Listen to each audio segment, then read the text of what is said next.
welcome back to Y&R For Life, where we talk about all things Y&R related, from everything that's going on to my predictions, what do I think's gonna happen. We even talk about fashion on this show, and it's all for the love of the show.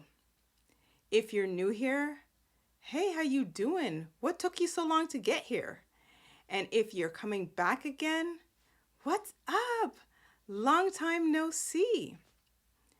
Well, if you like this type of content, you like what you hear, it would be so nice of you to hit that like and subscribe and hit the bell notification so that you don't miss a single video that I post.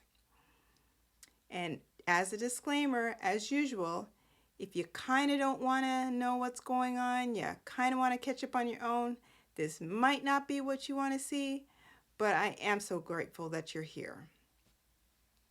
So again, it's one of those weeks where I didn't post something earlier.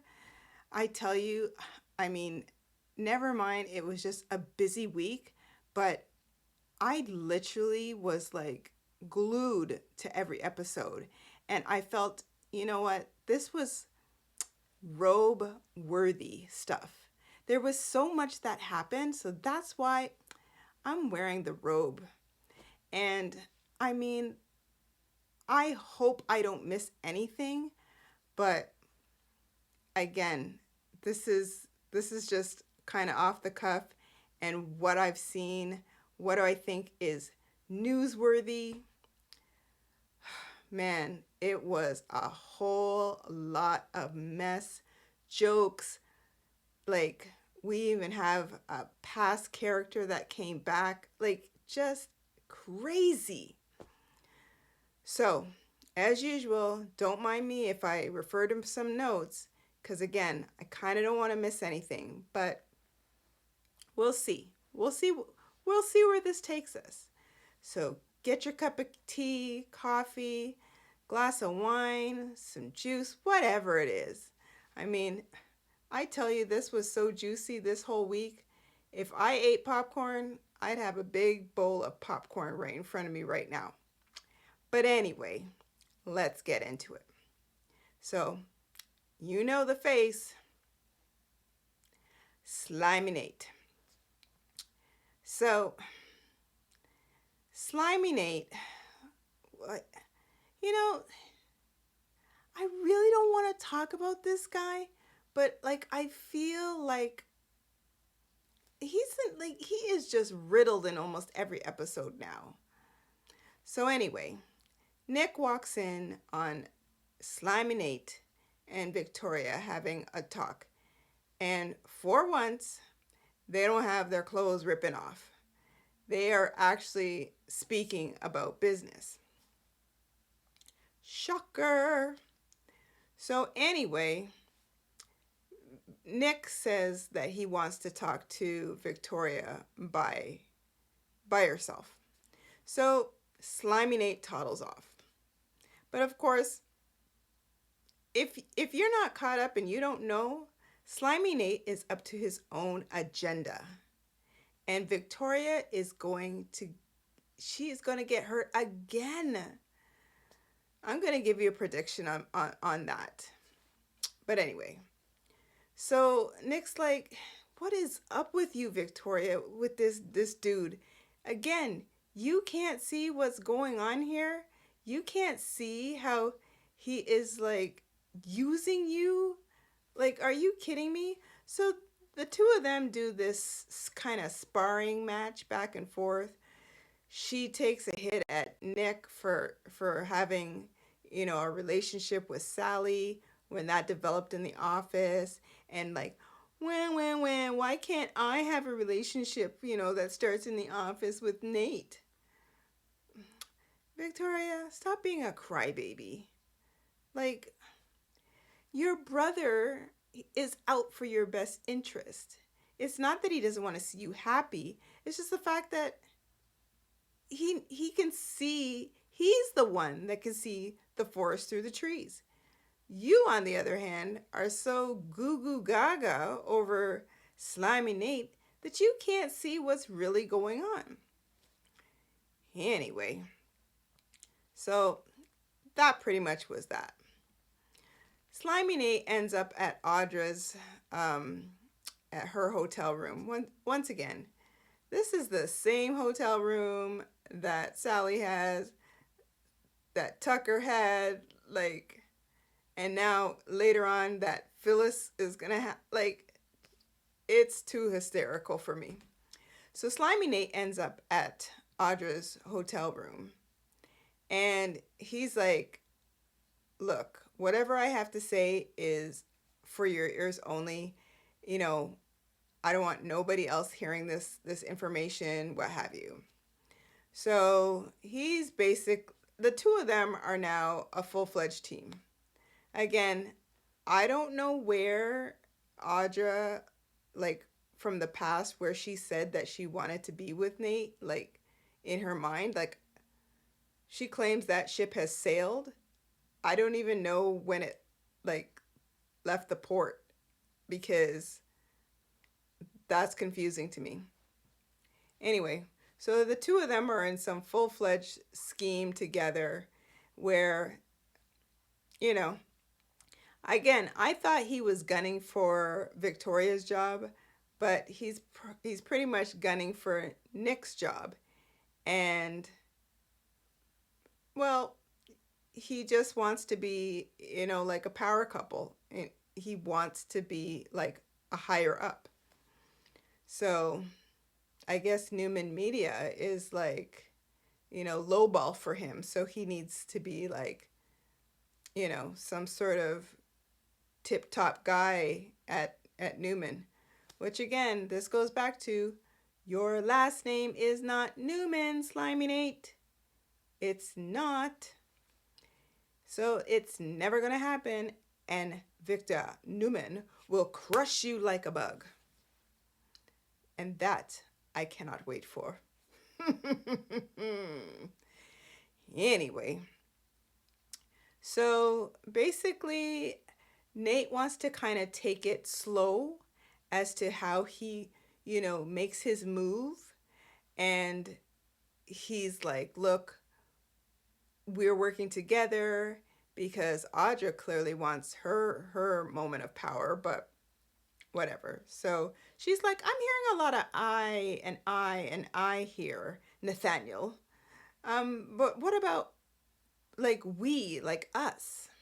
And he's like, basically, if you don't follow my lead, Audra. Now again, he didn't say this, but this is basically what he was saying. If you don't follow my lead, then you're out and I'm just going to do my thing. So it would be in your best interest to, follow along like a good little girl. So Audra's like, oh, okay. Meanwhile, Audra ends up meeting Elena at Crimson Lights. And Elena, I mean, she is so laid back at this point. She just needs like a little like martini glass of her own she is just chill. She's glad he's out of her life. She's perfectly fine with it. And, such is life. She was so happy that she was just able to throw a drink on Nathaniel. Once again, I think it was water, but it wasn't that momentous. Whatever. Anywho, so Audra kind of like, eggs her on and is like, well, I guess while you were in LA, you were able to like tell Victoria off and give her a piece of her mind and her little self-righteous self. And Elena's like, well, no, because Victoria, she kind of got out of the way really quickly, and it was just basically Nate and myself. And she's like, oh, okay, well, I'm sure you'd love to be able to give like a piece of your mind and really tell her what you think. And I think they might be at the office now. So of course Nate is back at the office and he's there with Victoria. Victoria sees him. She's like, oh, Nate. Again, she was like a little schoolgirl, but whatever. So Elena comes in and it was like, oh, well, this is great. You're both here and you actually have your clothes on. And so Elena, she just rips them a new strip and basically calls them pathetic and useless, and how Victoria should be ashamed of herself, Miss Little High and Mighty, and you know what? Good for the two of you. And she's like, and furthermore, I am no longer doing whatever podcast for Newman. I am breaking my contract. So, I'm done with you guys. And you're not going to do anything about it. So then she leaves. Yeah, that was a good one. The whole pathetic one, because Nate tried to stop it and it was like, okay, Elena, I think you've said whatever you have to say. She's like, look here, dude, not even close. And she just continued on, and it was just like a nice violin playing. I mean, I was loving every minute of it. But there you go. So let's backtrack a little bit. That Devon and Abby, well, they were in the penthouse, and I didn't get Abby's dress. At first, I thought it was like a bathrobe, like a lingerie bathrobe kind of thing, and then I realized it's like a batwing dress. Like, where are you going, Abby? Was she going anywhere? Anyway, I don't know. It looked all right. It just kind of, in my head, it just kind of didn't fit, the scene. But again, I told you we talk about fashion. 'Tis what it is. So they have their little talk, oh, our son is growing, blah, blah, blah, rah, rah, rah. And yeah, so Devon's like, he's going to go out to the office, and Abby's like, it's great, I'm so glad that you and Lily, are back together, and, we. So Devon opens the door to leave, and it was like, oh, now you couldn't see it, but there was allegedly a whole bunch of boxes in the hallway. So he was like, oh, well, kind of looks like Elena and Nate are moving. Well, that's interesting. Well, push forward, and this would be before Elena, goes and sticks it to Victoria and Nate. He bumps into Elena at the coffee house and is like, oh, you and Nate are moving? And she's like, no, those are my things. And he's like, oh, well, what's going on? Yeah, so anyway, Nate, he cheated on me, and he's sleeping with Victoria, and yeah, she can have him. I'm done with him, and I'm telling you, Elena is like so nonchalant with this. Like, give her a glass, just something, because she couldn't be any more smooth with all this. And, Devon's like, oh, okay. Well, the funny part is after Elena tells Devon this information, eventually Devon, I don't even know what he was doing there, but he was in the park sitting there. That was weird. Like, how often do you see Devon in the park? But whatever. So he's at the park. There comes Nathaniel, slamming Nate, just coming on through. And the two of them, they have some words where Slimy Nate's like, well, it was really great at the memorial or whatever for Neil. And again, thanks for inviting me. And I was really nice and whatnot. And Devon's like, yeah, okay, well, that's great. So I ran into Elena, and yeah. So basically, the cat's out of the bag, buddy boy. So Nate's like, yeah, um, yeah, okay, yeah, it is what it is. So Devon and Slimy Nate are going back and forth at it. I mean, it was a huge sparring match, and it was hysterical. Now again, Devon is not squeaky clean because he cheated with Abby based on chance, but Nathaniel, he is he's like the lowest of the low. And again, prediction. I could be wrong. I've been wrong already. Whatever. Um so my prediction is that Nathaniel is going to end up sleeping with Audra at some point. What do you think? At this rate, he can easily jump into the sack with Victoria. What makes us think that he wouldn't just do the same thing with Audra? Because the two of them are in cahoots together. So, who's to say? Wouldn't put it past him. He's so slimy, just wouldn't put it past him. But whatever. So, we'll talk about them. Oh God, do we have to? We'll talk about them a little later. But anyway, after they had their sparring match, Nate kind of, well, I guess he never knew me at all. Nee, nee, nee, nee, nee. And he toddles off.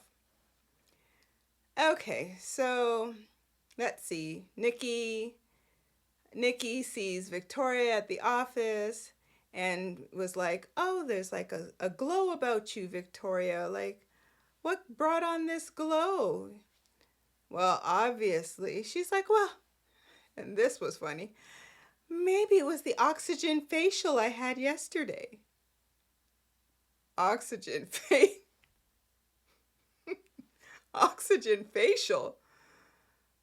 Oh, okay, Victoria. Sure. Nikki is a little bit smarter than that, but okay. So she's like, well, yes, it is Nathaniel. Like, yes, he's put the glow on my face, and I'm happy. Whee! And Nikki's like, right. Like again, visions of the past with Ashland and how Victoria was so enamored by Ashland, and meanwhile, like, look what that dude did. But okay, whatever. So she's like, Mother, it's not going to be the same, and Nate wouldn't do this, and Nate wouldn't do that. Look here. You can't sit back and say never because you don't know. And obviously, you are completely oblivious to what's going on, Victoria. So I would hold my peace if I were you. Just saying. So, yeah, that was that. Okay. So Nicholas, he ends up at the coffee house because, again, him and Victoria had it out. So he's there with Sharon, and let me just get this out of the way. So Sharon's wearing, again, this is fashion. Sharon's wearing this like a white corset over a white, maybe it was a cotton shirt. I like the corset over the shirt. However, I was a little thrown off by the fact of the two different shades of white. Like, the corset actually had a tinge of light gray against the shirt, and it very well could have been pure white, but it was just, I think I would have liked it a little bit better if the shirt underneath was a different color to give it more of a contrast. But again, that was me. I liked it. I didn't love it. And it was just because of the two different shades of white. But whatever.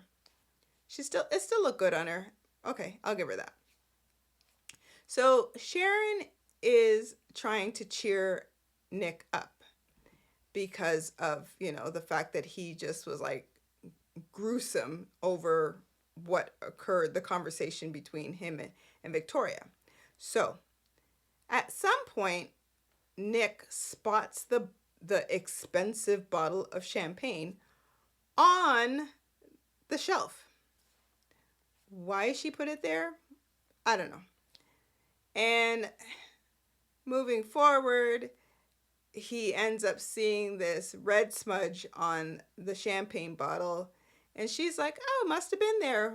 I didn't even think anything of it. Whee! Nick's like, I hate to break it to you, Sharon, but kind of looks like blood. Oh. So later on, in the next episode, he basically says to her, well, actually, I think it was in that same episode, he basically says to her, if I were you, I wouldn't drink it. It just seems a little too creepy. Like, you don't even know who sent it. Again, it looks like blood. I just wouldn't drink it. So, yeah. So at the end of the episode, she, like, throws the bottle, like, the whole bottle in, like, this tiny garbage,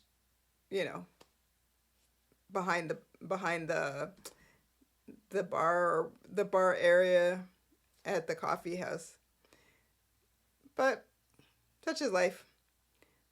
But we will get more into that. So where have we gone at this point? Oh, I'm gonna gloss over a bunch of stuff because really, like, so much occurred.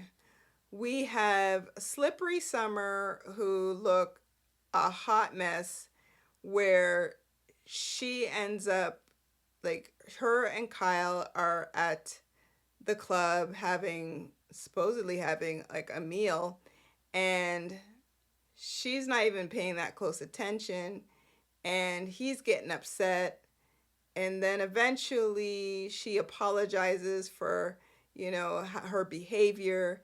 And then guess what she does? She falls right back into the same behavior again. She does the same thing again. Her phone rings. She clearly realizes this must be from Phyllis. And she's like, I gotta get it. It's work. And he's like, it's not important. And, no. And then she's like, I missed the call. Like, could you even sound more guilty, Slippery Summer? Seriously? So then she's like, I gotta go. And Daniel's like, no, sorry, not Daniel, but Kyle is like, I'm out. And he leaves. And so she ends up going to the coffee house, getting some coffee and a bag full of carbs. And Sharon's like, oh, that sounds like something Phyllis would have said.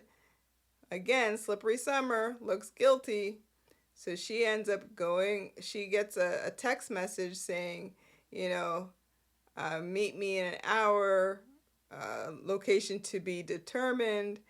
And then she's like, gets another message saying, meet me at this room number, and the hotel key, the room key is in your back pocket.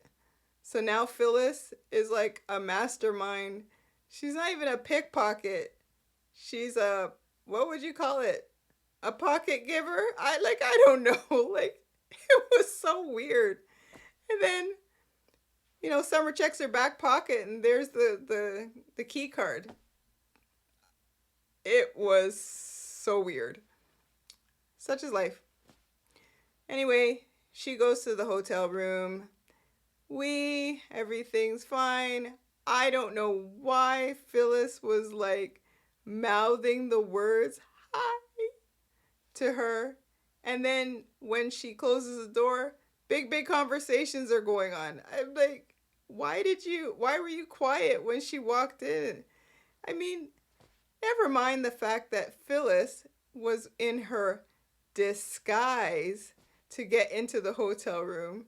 She had on a whole black cat suit looking like, very reminiscent of like Halle Berry in Catwoman. Like the whole cat suit, like high heels. I think they were booties.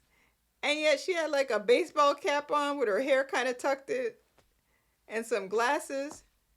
Um, Newsflash, Phyllis, you weren't that much in disguise, and she just looked like she was walking a catwalk in order to get into the hotel room. That was so weird. So and then she takes off her hat when she gets into the hotel room, and you know, she she was sweating, and I'm like, did you just pull off like the big heist or something?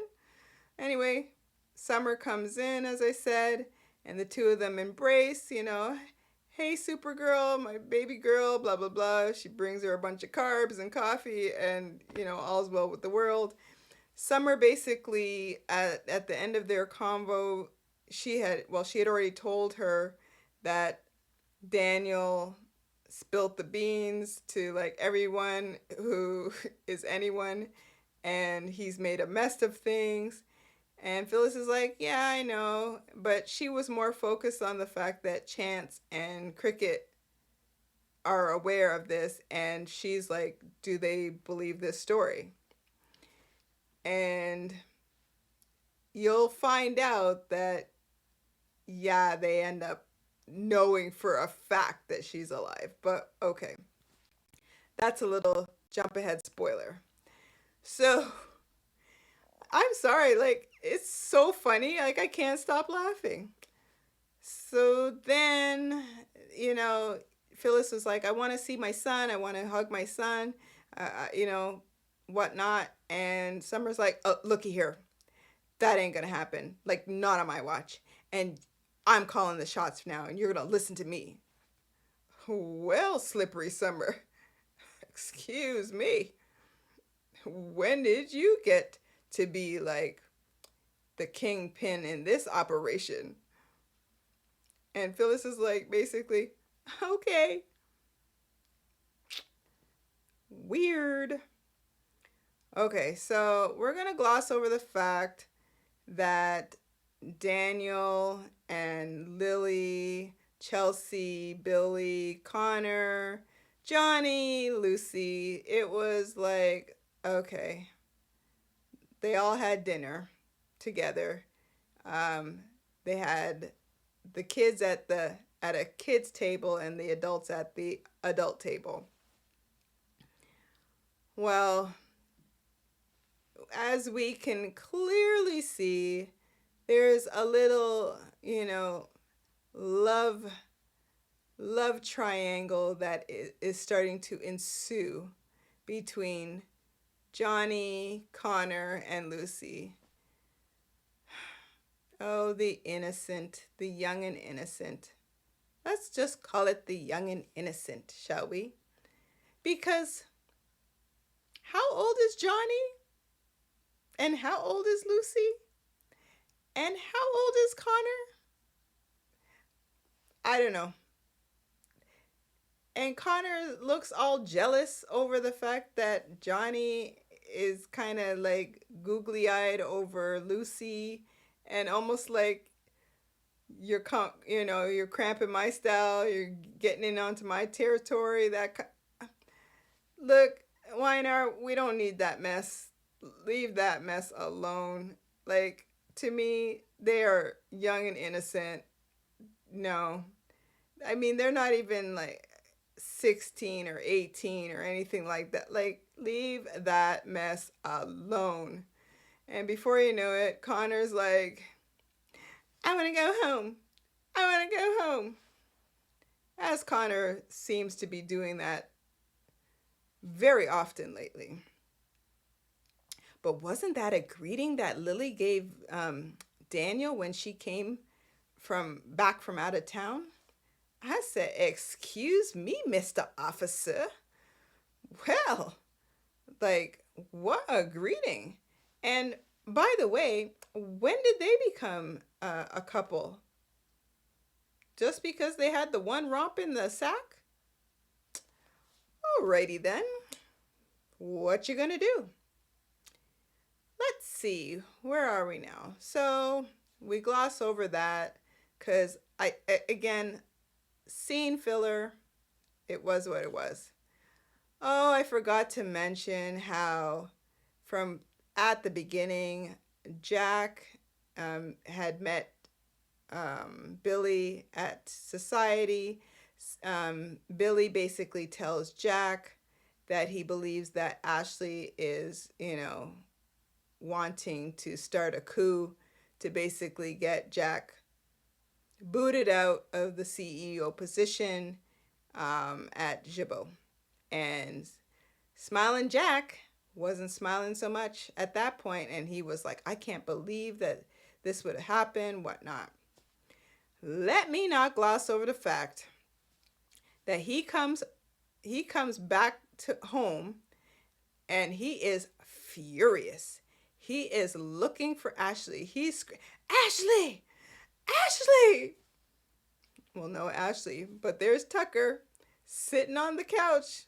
I don't know what he was doing, reading a paper. This guy has so much time on his hands. Whatever. So he's like, where's Ashley?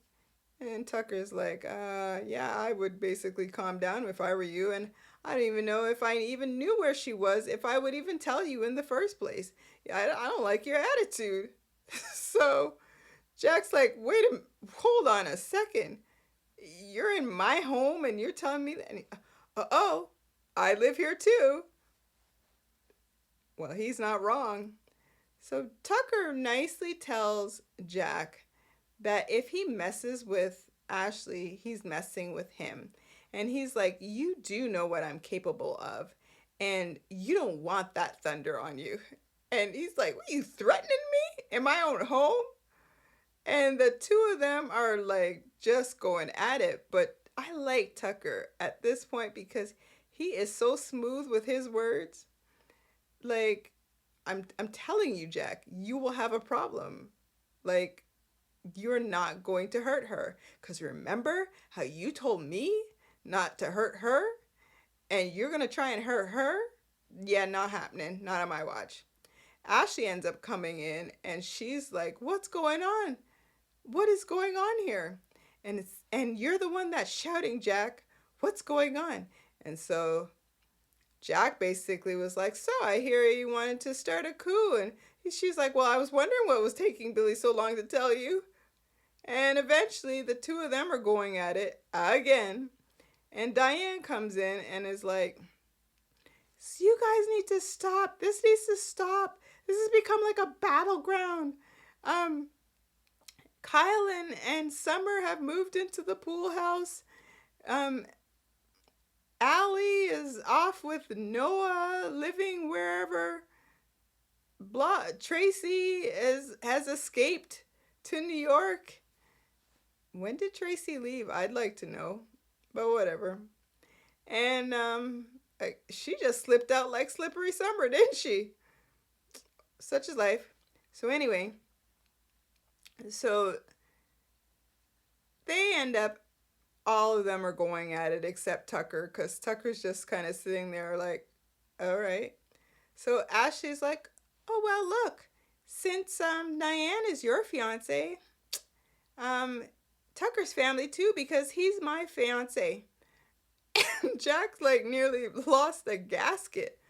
What? When did this happen? Are you kidding me? I'm sorry, guys, but it's so funny. And it's like, when did this happen? And Tucker's like, he kind of looks shocked. And Diane's like, wait, what? And she's like, I love him. And yeah, we're going to get married. And so they decide that they're going to leave and toddle off. And just before they go, Ashley says, oh, Diane, you know those bridal magazines that you had? Don't throw them out because I'm going to need them for planning my wedding. They go to the park, and Tucker is like, were you serious about what you said? Like, are we engaged or are we not engaged? What's going on? And, Ashley dipsy doodles around everything like she has been lately, like crazy. And, again, she knows she loves him, but she doesn't really want to admit it. And yeah, such is life. So she's like, I can't tell you that I love you the way a wife should be able to tell her husband. Wait, Ashley, hold up. Wait a minute. When did you even get married to even talk about as a wife? Slow down, sister. Slow down. So Tucker's like, yeah, I don't know. I know you care and whatnot, but like, I'm there for you. I've changed, and like, I want to make you mine. That's basically what he's saying to her. And she's like, well, I guess in due time, that kind of thing. So we shall see. I mean, I think the writing is pretty much on the wall. What do you think? I think so, but so they have an awkward kiss. Again, it looked very awkward, but they kissed. But I liked the color she was wearing. I liked her top. I liked the little twist knot, the slight show of skin. I liked the color on her. Great job. Good job for her. Well, speaking of a good color, again, we are just going over this stuff because there was so much that happened. I couldn't even tell it all at this point because there was just that much. So speaking of good wardrobe, hallelujah. Finally, Victoria. She had on an actual really nice it was a two-piece, I believe, or maybe it was a dress. Doesn't matter. Two-piece, full dress, I don't care. Royal blue, slit on the side dress, nice little belt. Her hair was, nicely coiffed, small braid coming down. She ends up playing with her braid like a schoolgirl. And Billy saw her and was like, whoa. And I was like, oh, well then. Finally, she looks like a CEO. So glory, hallelujah. It's about time. But can we give a moment of silence to Diane? She went from the deep purple top she went to black again. I can't say anymore. Like the whole, I need to start a campaign for Diane. Like, the black is so bedraggled. It's just, she could do so well with, like, even if you had a shade of purple like this, like, just brighter. Stop putting her in black. For the love of all that's good and holy. Anyway, so yes, Victoria, back to Victoria. She's at the coffee house. And I believe it was the coffee house. Billy saw her.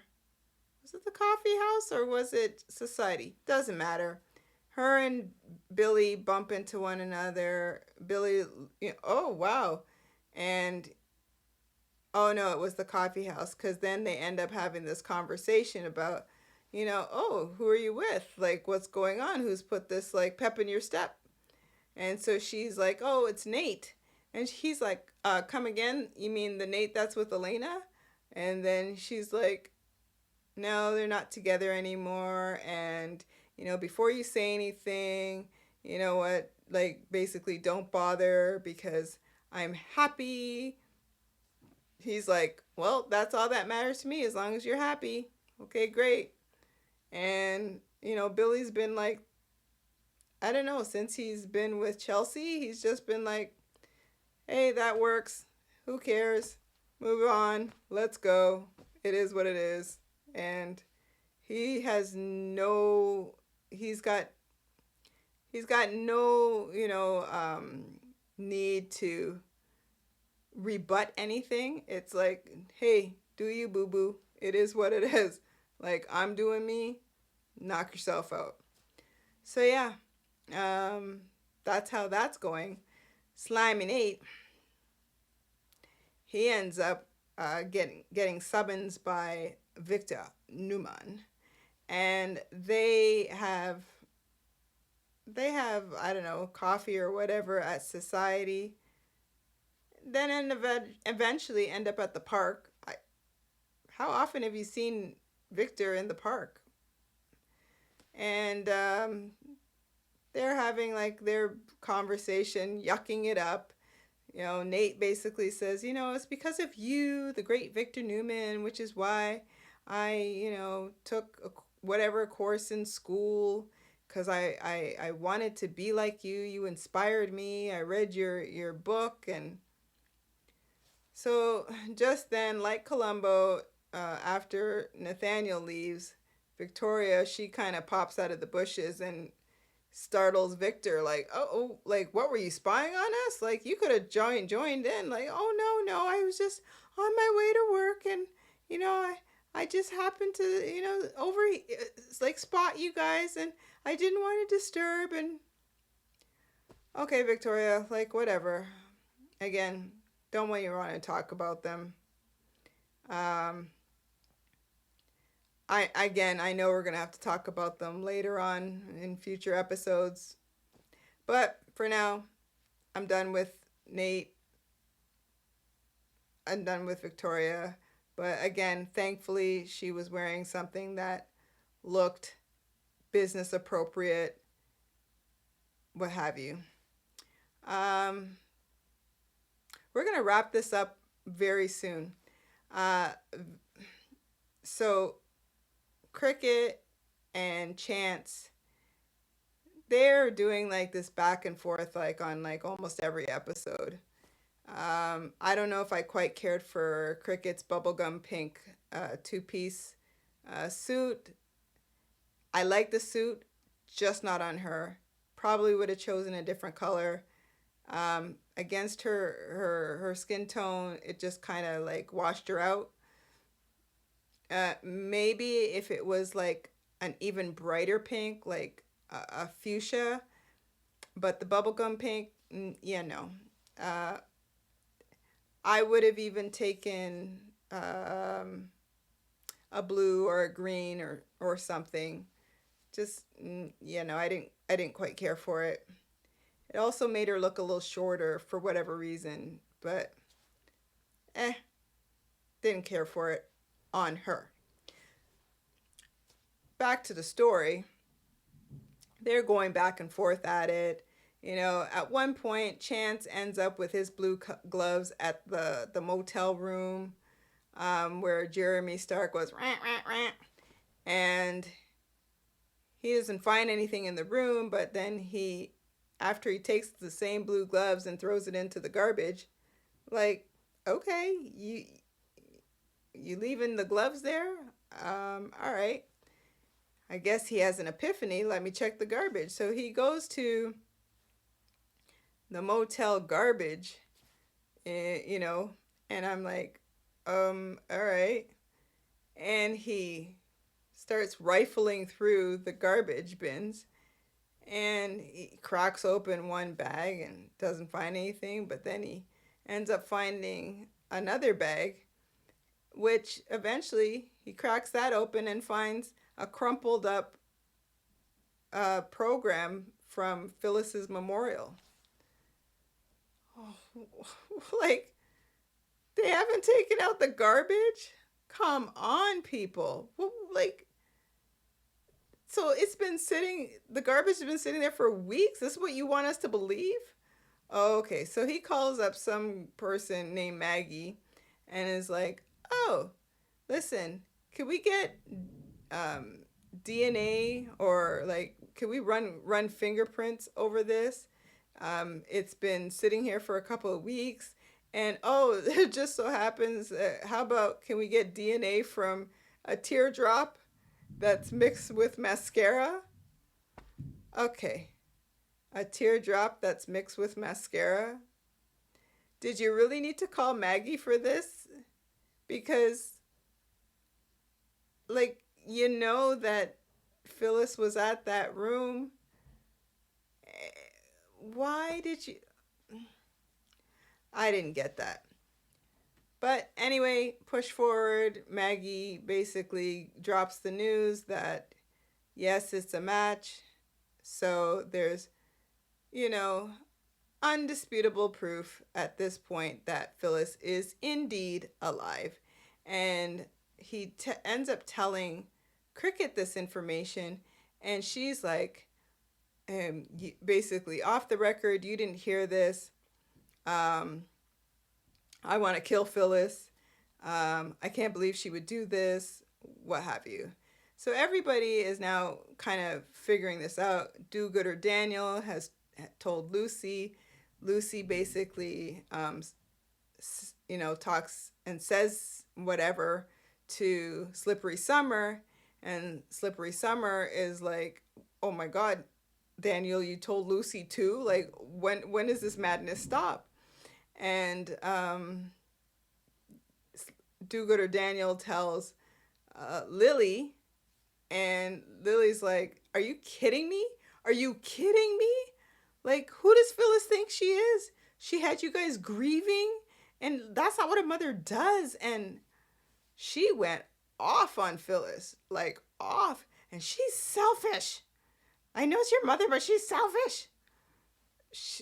Man, Phyllis is going through the ringer, and rightfully so. And as much as I'm a Phyllis fan, rightfully so, because there's no, I don't know what mom would do that. Like, and now you're trying to save your skin. Slippery Summer, at some point, she's back home, and she look a mess. Her hair is all out of sorts, and she's there trying to slip on out of the house with a grocery bag, and Diane catches her, and she gives some feeble excuse about it's for some shelter and whatnot. And Diane's pretty much like, really interesting. Summer ends up at the hotel room where Phyllis is, and yeah, when she was able to leave with full on, what was it, like Tupperware? Like a glass container with, I don't know, what were they? Looked like peanut clusters or something, granola clusters. That was strange. And so that was pretty much that. And I was trying to figure out where Phyllis got her laptop with all those that were like riddled with stickers on them. And she comes to admit that she got it from a pawn shop. Okay. It was just funny. So she's trying to figure out where the mistakes that